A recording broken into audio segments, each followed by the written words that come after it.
Welcome to the Albums of the Year list.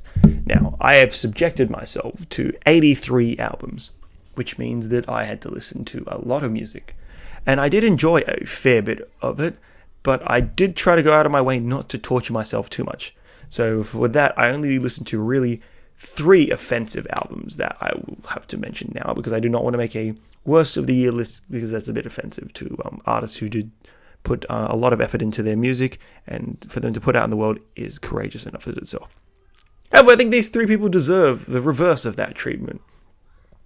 Okay, so Napolitano by Omar Apollo, I knew I wasn't going to enjoy, yet I subjected to it because, I don't know, I just felt like I wanted to give him a chance, and I was wrong to. I am sorry to past me for doing such a horrible thing. Coming into coming at the second worst album, I would say would be Justin Bieber's Changes. Now, this is a great metaphor for 2020 because it had a great opening track that was genuinely one of the most emotive Justin Bieber's ever been, and then it's been nothing but disappointment after that, which was the rest of the record. Also, Yummy is still one of the worst songs, period. And at the worst album, I had 6ix9ine's Tattletales. I didn't want to take this album seriously. 6ix9ine does not take his music seriously, so I'm not going to give this album the respect that he wanted it to get, because he doesn't deserve it and he doesn't act like that.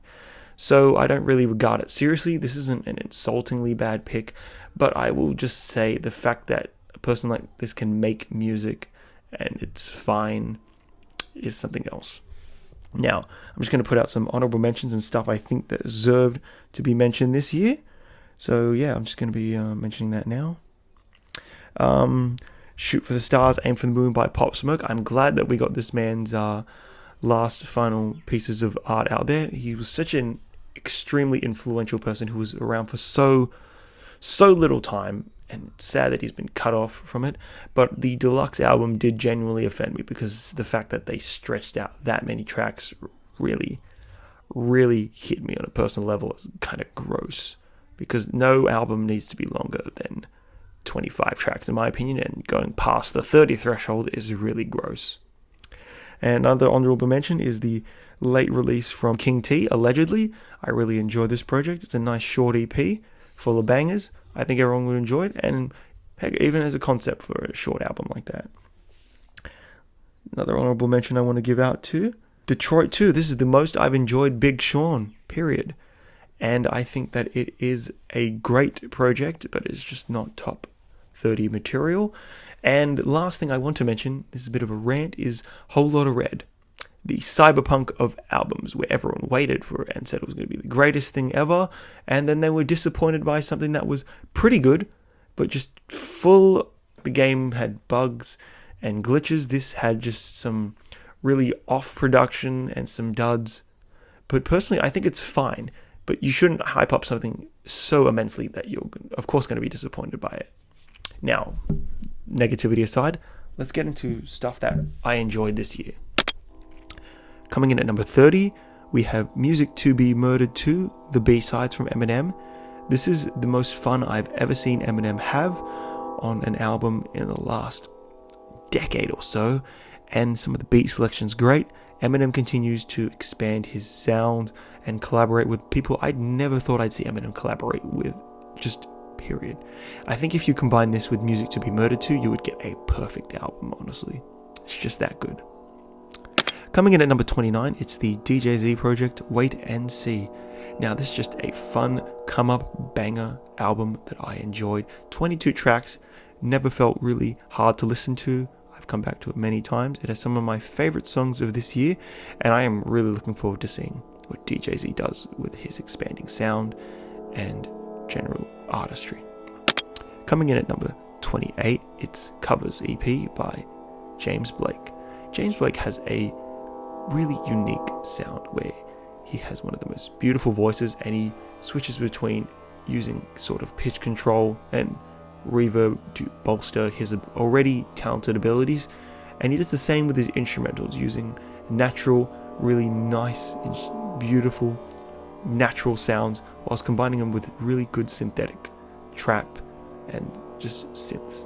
But I don't know, he makes a way of sounding trap drums sound almost dramatic and as if they were played live in an orchestra. And this covers EP demonstrates that yet again, and the Godspeed cover is one of the best iterations of the song, period. Coming in at number 27, it's the album Future Nostalgia from Dua Lipa. Dua Lipa has always had a lot of potential as a pop star and a singer with her unique voice and pretty good choice of production. And this album cements a great hallmark moment into her pop career. I think she's going to go places, and this is just proof that she is one of the most talented people working out there. Coming in at number 26, it's the album Burden of Proof by Benny the Butcher. Benny the Butcher is one of the most talented members of the Griselda crew, and I'd say getting Hit Boy to do the production on this album would wonders for him. Benny is one of the most grittiest, harshest, and realist lyricists out there, just totally gruff and rough. And when you put on a man like Hit Boy who makes banger after banger and just great soul sampling on his albums that is really vintage, but also really modern with the use of synths, it works perfectly with Benny the Butcher's style, and it gave me some of the best tracks that are reflective, and I'd say this is even better than Tana Talk 2. Coming in at number 25, it's The Slow Rush by Tame Impala. And every time Kevin Parker releases something, I know it's going to be pretty good. It will blow me out the park. It will be psychedelic, and it will combine rock instrumentals, and he will always experiment with his production. Lyrically, I'd say there are really good peaks in this album where Kevin Parker is extremely reflective and explores high concepts that he has never done before. His hand is all over the production, and the only thing that separates this from being great is just it is a bit too long, and there are some tracks that don't bang as much as they do or are not as experimental as I wish for them to be. Coming in at number 24, it's A Written Testimony by Jay Electronica, and unofficially to me, Jay-Z. There's a bit too much Jay-Z on this, and I wanted a Jay Electronica project. We've been wanting this for years upon years, and unlike a whole lot of Red, this did not disappoint me. Jay Electronica is one of the best lyricists out there. He has a great ear for production and a very vintage sound that you don't get much anymore, and the closing track is just one of the most emotive, beautiful songs that I have ever heard in my life. I will come back to that song constantly. And Jay-Z, though, does deliver some good verses. I'd say this is the best work he's done since 444, but I wish this was a Jay Electronica project. But I guess I can stick with what I got because it is still pretty great. Coming in at number 23, it is Heaven or Hell by Don Toliver. Don Toliver revels in the high. This is a great party album, but it is showing Don Toliver at the highest point of his life and career. He's drugged up, partying, and reveling in his own success. I hope that Don Toliver makes more albums that reflect upon the lows of his moments, but right now, for a man who has some of the best production and great vocals that just have such an enticing sound, this is one of the best albums of this year, and I hope it leads to even better things later on in his career. Coming in at number 22, it is The Boofmobile by Jah-Med. This is just a banger-heavy, great album with amazing, and I really mean this, amazing vocals from Jah-Med. His sound is so unique, and it captures the ear so much. I really look forward to seeing more from this man. Going at number 21 is Ugly is Beautiful by Oliver Tree. Oliver Tree is one of the most unique performative artists that is out there working today. He is both serious and a joke at the same time, but his music is not a joke at all. It is rock inspired and great throwbacks to many old post-punk era rock, and I generally do find his music to be extremely listenable. I just hope that he capitalizes on his potential later in his career. Coming in at number 20, it is EP by JPEG Mafia. JPEG Mafia released a single about every off month or so and created this EP. This is one of JPEG Mafia's most listenable, marketable projects that he's ever put out there, and it is all the better for that. I would say this is a great album full of bangers, and JPEG Mafia dips more into his R&B bag than I would ever think he would, and I really enjoyed that a lot. Coming in at number 19, it is Better by Deontay Hitchcock. What a album. Just full of bangers, a great story, and a man who's got one of the best perspectives. Once he was off that Dreamville record, I knew that this man was going to make great music, so I followed this man, and he created one of the best albums here. Even the deluxe version is not bad too. Coming in at number 18, it is Savage Mode 2 by 21 Savage and Metro Boomin. 21 Savage has always had a lot of potential, and I Am Greater Than I Was proved that he could cap off on that. Now give him one of the best producers working out there in Metro Boomin, and you will get one of the smoothest, just honestly, most aesthetically pleasing sounding albums of this year, period.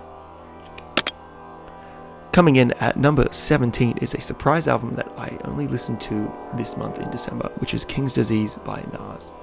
Hit Boy, once again, brings one of the best produced, slickest albums ever, and when he works with a great lyricist, he will get one of the best, most enjoyable projects of this year, and one of the most energetic I've seen Nas feel, even since Nasir. Coming in at number 16, it is Legends Never Die from Juice WRLD. Now, I do think the track listing is a bit bloated, but I'd say about by 2 or 4 tracks, but overall, this is a great way to reflect upon Juice's career and his music and his general impact on the music scene now, which is still being seen with people like The Kid Laroi.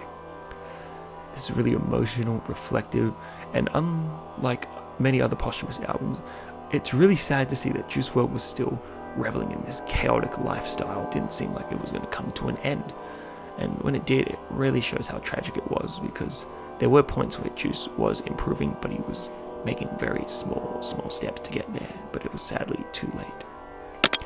Coming in at number 15, it is Man on the Moon 3, one of the best follow-ups to a great trilogy now. Kid Cudi is one of the most influential and great artists out there. Though he didn't make any of the songs of my year, this is one of the best, most solid transition projects ever. The production is off the charts from a lot of Mike Willman and even Phineas, great album. There's a lot of great tracks, and Kid Cudi really knows what he's doing. I think I'll leave multiple listens before this album becomes even better in my head. Coming in at number 14, it is Rich Brian's 1999. This album has aged like fine wine to me. It has gotten better and better upon many listens. Rich Brian is really expanding his sound and his choice in production, and the fact that he's becoming this brave shows me that the man has limitless potential that he has not even capped off yet, and I really look forward to hearing more from him. Coming at number 13, it is Thundercats, It Is What It Is. Now, if we couldn't get a title name that reflected more of this year, it is this. Thundercat is one of the best vocalists out there, is the best bass player right now on the scene, still works out there, and he provides a really chill, psychedelic, almost atmospheric instrumental that he uses with him and Flying Lotus on instrumentals. It is generally a good chill listen that I would say got me through a lot of the quarantine period of this year. Coming in at number 12, it is Music to Be Murdered 2 by Eminem.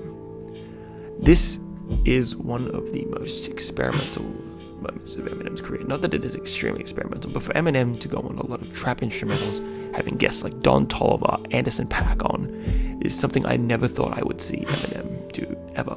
And the fact that he delivered on a concept project like this with more murderous beats, I would say is a step in the right direction. And I'm glad that Eminem is still around making music like this today.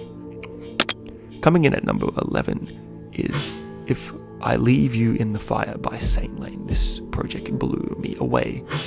I knew Saint Lane as a person who made a lot of heavy bangers and was a really fun artist, but this is something else. This is gorgeous, reflective, beautiful music that I never thought I'd see from a man like this, and I am very happy that he has made such a self-reflective and, I will say, amazing album. I hope more people listen to it. It's only 7 tracks. The Water is one of the best tracks of the year, period. Coming in at number 10, it is From King to a God by Conway the Machine. Conway the Machine has always been my favorite Griselda member, and he's always been releasing a project that gets better and better progressively throughout the years, and this is his peak. The production is gritty and gorgeous at the same time. His lyricism is reflective and just really self-aware of his own lifestyle and the world around him. I think that Conway the Machine has one of the best voices out there, and I think that his perspective needs to be heard more. Coming in at number 9, it is Run the Jewels 4 by RTJ. The boys did it. The fact that this was not even made during this year is shocking, honestly. A lot of the lyrics are reflective of the current state of the United States and a lot of the chaos and terror that African Americans face throughout their whole country. Killer Mike and LP have great lyrics, and they're always fun, and the production is off the charts. The closing track is one of the best instrumentals of the year, and I will say that LP has proven himself to be one of the most talented producers, rappers out there today, even rivaling someone like Kanye West. Coming in at number 8, it is the album No Pressure from Logic. Logic has finally found his form. He is content, and he's gone now. Not like dead gone, but I mean like he is gone from the music world, and I'm glad that he capped off his career in such a momentous, luxurious, gorgeous way in this album. The production here is slick and great of his contemporaries, as always Logic reflects on, but Logic is sounding more confident, happy, and content with his life more than I've ever seen him do before, and I'm really glad about that. I think that this is a great project and Logic's best album out there, period. Coming in at number 7, it is Alfredo by Freddie Gibbs and The Alchemist. Freddie Gibbs is again on his top game. Once you give him a great producer, he will make some of the best albums out there, period. Whether he's working with Madlib or The Alchemist, I think that this is one of the most unique projects out there, in that Freddie Gibbs is just never missing lyrically, flow-wise, or on his sound at all. And The Alchemist has such a unique way of sampling and using instrumentations that it is so alluring. You do not feel like you're listening to a long album. You are feeling an experience that may last a lifetime or even 2 seconds. Coming in at number 6 is Unlocked by Denzel Curry and Kenny Beats. This came out really early on in the year, and I've had to come back to it a lot because it is just full of bangers.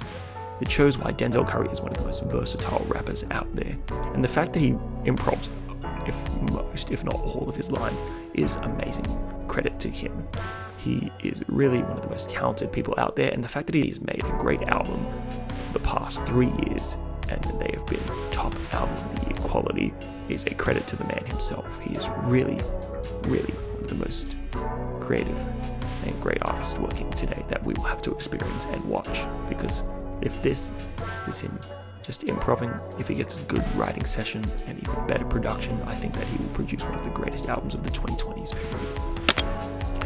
Coming in at number 5, it is Nectar by Joji, the long-awaited album from the man himself who used to eat toenails. Now, I will say that Joji is not treading any real new ground with this, but he is bringing his sound to this really beautiful synth string and elaborate production that it has a really good mix of lo-fi sounds to it.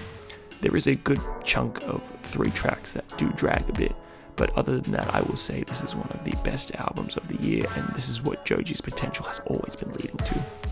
I think that this is an indicator that the next album he will release will be even more polished, a bit shorter, and even better than before. But as we get it now, tracks like Run, Sanctuary, and Like You Do will always be a top tier of Joji's career and catalogue, period. Coming in at number 4, it is Limbo by Amine. Amine has always had some of the most raw potential out there, being both a lyrical and melodic rapper. And he finally capped it off with one of the funniest, most entertaining, but also heart-wrenching albums in Limbo. His tribute to Kobe Bryant on Woodlawn is just a moment that will cement him as one of the best artists of this generation, but also having really good bangers like Burden as a track opening, and Riri will really cement his popularity throughout mainstream culture. I wish that this album ages even better. The deluxe version is okay, and I look forward to listening to this vinyl over and over and over again. Coming in at number 3 is After Hours by The Weeknd, Abel Tesfaye himself. This is The Weeknd in his best form yet. He's produced one of the most heart-wrenching, reflective albums ever, and this shows great progression in his own character to produce something so heartfelt. I really, really, really love this album. Tracks like Save Your Tears, Scared to Live, and even something as big as Blinding Lights show why The Weeknd is at the top of his game, because no one can match him vocally, or his production, and his songwriting as well. This is one of his best projects, period, and one of the best projects of 2020. Now, coming in at number 2 is Song Machine Season 1, Strange Times by the Gorillaz. This is the best Gorillaz project since Plastic Beach, and Damon Albarn is at his peak, getting some of the most unique guests and just scrambling together. People like Slow Tie, people like JPEG Mafia, Earth Gang, Lee John, and even Elton John with Six Black, is one of the most bizarre things you can do. But an album like this does not miss. I would say I enjoyed every single track like this, and the song Dead Butterflies has some of Damon Albarn's best vocals ever. Now, my number 1 pick is pretty obvious because I have just been rubbing this album all year long. It is the album Circles by Mac Miller. This is his last project, and it cements Mac Miller as one of the best rappers, period. This is a lush, gorgeous, but tragic album out there. John Bryan did a great work helping finish off Mac Miller's vision and giving us one of the best projects of this decade, even so early on. I have never cried so much during a listen of an album because Mac Miller was such an important figure to me, because his music was just so relatable, and the fact that he was taken from us more than 2 years ago still doesn't comprehend to me at all. I really, really wish people would listen to this album. I enjoyed it so much, and just the fact that we've lost someone who had so much potential and was turning his life around really, really aches at my soul. Mac Miller is one of the best artists out there, and he released one of the greatest albums that he will never get to see succeed, and that will always hurt me, but it will leave me in kind of happiness because I got to enjoy this. This is a perfect 10 to me. I don't think anything will top this for this whole decade, period. Okay, thanks for watching. That was my albums of the year list. I hope you enjoyed. 2021. Let's see what it brings us. Maybe we can get a Frank Ocean project. I'm kidding. He's never gonna release.